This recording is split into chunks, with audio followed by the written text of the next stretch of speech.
Uma que você estudou bastante, vocês estudaram, que é a Taurus. Taurus Armas ainda tá num preço bom? Vocês acreditam ainda que tem um potencial, tem um upside? Então, fazendo um resumo da Taurus hoje para frente, né? É uma empresa que tá num novo momento, né? Esse preço de tela hoje ainda mostra um upside absurdo. Marco, como é que você consegue fazer isso, fazer essa conta? Tem diversas formas para fazer essa conta, né? Mas uma delas agora, talvez a principal notícia, é que ela se tornou uma empresa geradora de caixa muito grande. Muito forte. Ela está procurando locais para destinar esse recurso. E um dos locais para destinar esse recurso é devolver para acionista, através de dividendos. Então ela fez uma distribuição de dividendo que já foi um caminhão de dinheiro. E tem uma chance muito grande de ela se tornar uma empresa geradora de caixa e pagador de dividendos. Gera caixa e distribui dividendo. Porque ela, por exemplo, gera, sei lá, 700, 800, 1 bilhão de EBITDA por ano. Ela não precisa de 1 bilhão de... faz o CAPEX, vamos supor que o investimento seja de 200, 300 milhões de reais. Vai sobrar 500 pau todo ano, vai sobrar 400, 300 pau todo ano. Ela não precisa de todo esse dinheiro deixar no caixa, senão ela fica até ineficiente, né? A gente diz financeiramente. Ela automaticamente ela tem que distribuir, né?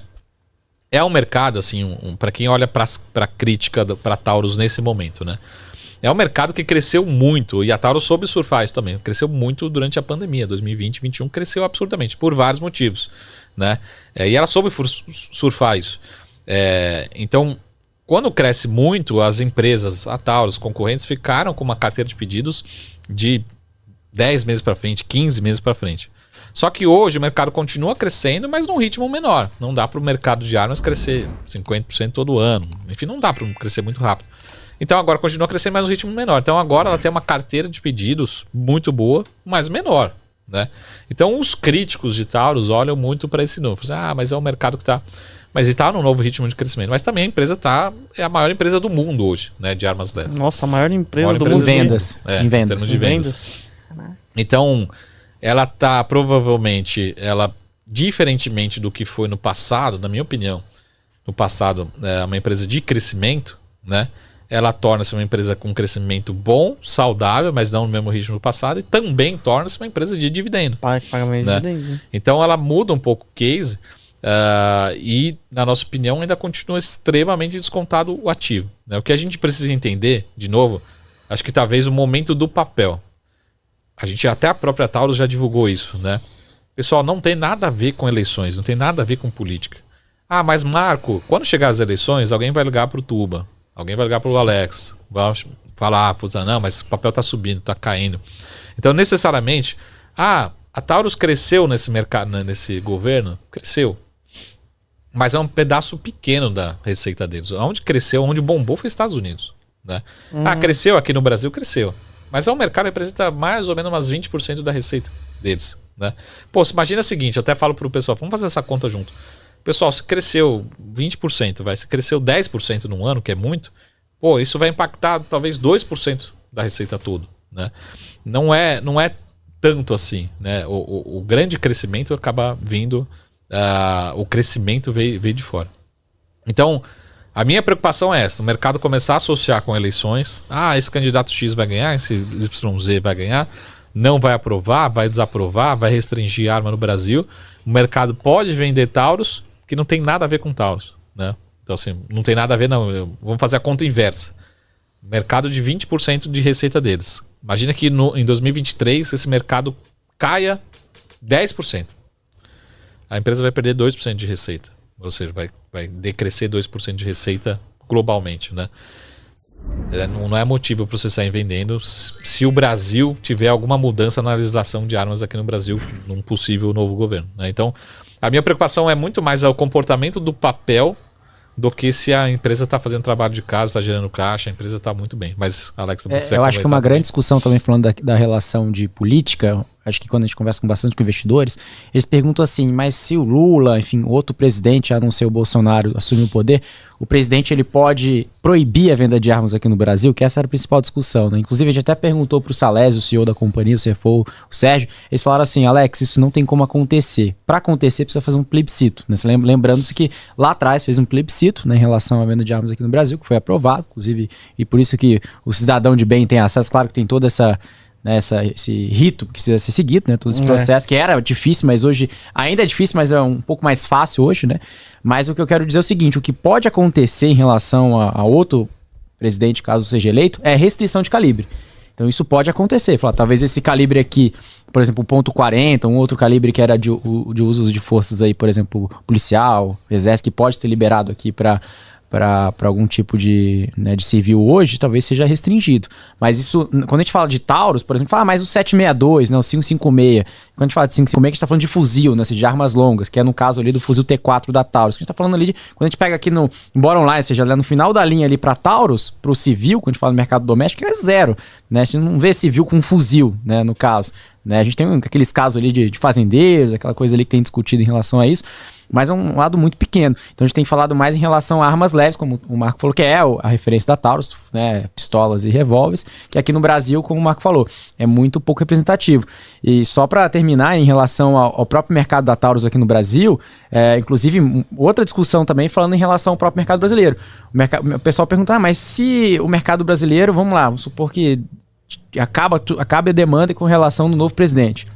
Ele assume, ninguém quer comprar arma porque ele restringe alguma coisa, algum calibre, alguma coisa, que as pessoas não querem comprar arma aqui no Brasil. E a própria Taurus disse, olha, eu distribuo, eu mando minhas armas aqui para os meus distribuidores aqui no Brasil, porque eles precisam de mim. Né? Não porque eu preciso deles, né? Com todo respeito aqui, né? Mas eles que precisam de mim, porque se tirasse o Brasil da conta, ele tem mercado para isso, né? Como o Marco falou, a carteira de pedidos está muito grande. A gente nem falou aqui de Índia, né? A gente está falando aqui de outros mercados que a Taurus está entrando. A gente está falando de mercados gigantes que nem a própria Taurus sabe dimensionar esse crescimento. E eles são muito conservadores nesses números, né, Marco? E eles conseguem, tipo assim, pegar, sei lá, alguns países, né? Que ainda é inexplorado ali e conseguem começar a negociar.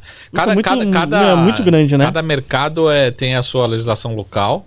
E, por exemplo, a Índia, eles estão trabalhando já há pelo menos 2 anos. E é um mercado muito difícil de entrar. Mas também isso cria uma barreira. Porque já sabe que o concorrente está 2 anos para trás. Né?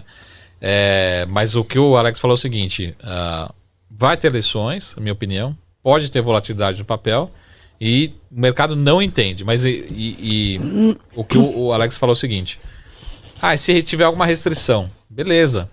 Eu pego essa arma produzida aqui no Brasil, que é para o mercado interno, eu mando para o mercado americano. Porque lá, não só ele tem demanda, como ele tem melhor rentabilidade, melhor margem lá no mercado americano. Dólar, né? Aproveitar que o dólar está subindo. Porque ele produz aqui em reais e vende lá em dólar. E monta lá, né? E tá escrito lá.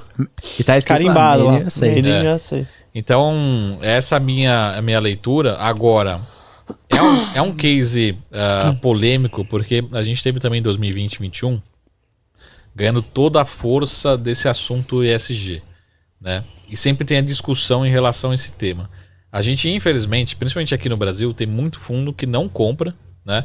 Porque colocou ali no seu estatuto que não pode ter nenhuma empresa... Compra a Embraer, mas não compra a Taurus, né? Então, compra Ambev, né? Compra, sei lá, Petrobras, compra... a própria aviação, né? Compra aviação. Embraer, que é um caso, né? Que Embraer que faz super tucano, né? Que vai pra guerra, enfim. Agora não pode... Então sempre tem essa polêmica. O que a gente está começando, a gente conversa com muito fundo, né?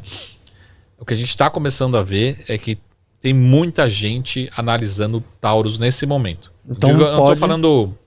A gente, pessoa física, eu tô falando assim, grandes fundos estão com a Taurus. E alguns grandes já entraram. De dinheiro e podem segurar as ações e, consequentemente, cotação subir. Exatamente. Porque assim, só do dividendo que eles vão entregar, você fala, pô, já faz sentido ter na minha carteira aqui, né? Esse papel ficar de lado, né? Só jogado. E o bacana deles, que também, que eu sempre gosto de falar, é que existe uma descorrelação com o mercado brasileiro. Então vamos supor, o Saravale, 2023, o Brasil não deu certo. O dólar foi para R$6, né? Vamos isolar aqui na mesa, mas vamos supor esse cenário. Beleza, a Taurus vai ganhar mais dinheiro, né? Vai mandar tudo lá para fora, vai ganhar mais dinheiro e ela ganha, né? Então, você acaba trazendo uma ação para sua carteira que ela se comporta diferentemente das demais ações. Até aquele conceito de beta, sabe? Sim. Da ação. O beta da Taurus é extremamente baixo, era 0,8 na última vez que eu vi. Dependendo do prazo, né? Então ele tem um comportamento, ele não vai junto com o Bradesco e Itaú, que vai tudo junto, né? Ele vai diferentemente, tem um comportamento à parte, né? Então isso acaba sendo benéfico, que a gente chama efeito portfólio, né? Dentro da sua carteira faz sentido, né? Na carteira do Tubarão da Bolsa tem Taurus aí. Conversei muito com o Marco aí. Me convenceu, né? Convenceu bem interessante mesmo. Eu gosto bastante de Taurus. E fora o que eu já falei no outro podcast, né? Todo lugar que eu vou, stand, os caras falam muito bem. Isso, inclusive, é um dos nossos diferenciais lá na Sara Invest. E a gente gosta muito disso, de pegar os nossos assinantes, nossos clientes e levar lá na Taurus. A gente tem feito isso com algumas empresas, mas a Taurus, ela é um produto que você consegue ver, você consegue enxergar, né? Você consegue testar, né? Porque até hoje, infelizmente, a gente tem notícias, a maioria do passado, são notícias ruins, enfim, e realmente a gente reconhece, a empresa teve um momento de qualidade de produto, né, que acabou sofrendo. Mas de 4, 5 anos para cá é uma companhia completamente diferente, né? E como você falou, vem ganhando prêmios sucessivos aqui no Brasil e lá fora. E a gente gosta também de fazer essa imersão, né? Não só digital, a gente teve a última que a gente foi 2 vezes em 6 meses. 2 vezes, vocês foram lá? 2 vezes, levamos... Onde é Santa Catarina? Não, é São Leopoldo, Rio Grande do Sul. Rio Grande do Sul? É pertinho de Porto Alegre do lado. Pertinho. Pegar um dia eu vou lá também com vocês. Tá convidado.